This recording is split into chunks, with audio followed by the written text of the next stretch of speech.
So in contrast to a typically sunny pollinator garden, on this side of the community garden, you can see what's possible in a shady area. We could do something like a woodland garden with lots of trees and shrubs and vines.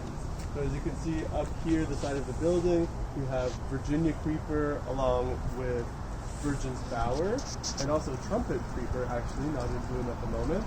But the bees sure do love going all the way up there.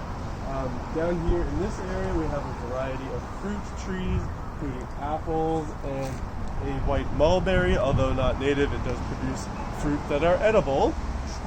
And in this area, we've carved out a little section for native woodland plants, including we have broad-leaved sedge, we have wild geranium, we have blooming right there the sky blue aster, as well as some violets in that area as well. And the Virginia creeper providing temporary ground cover while those things sort of get started.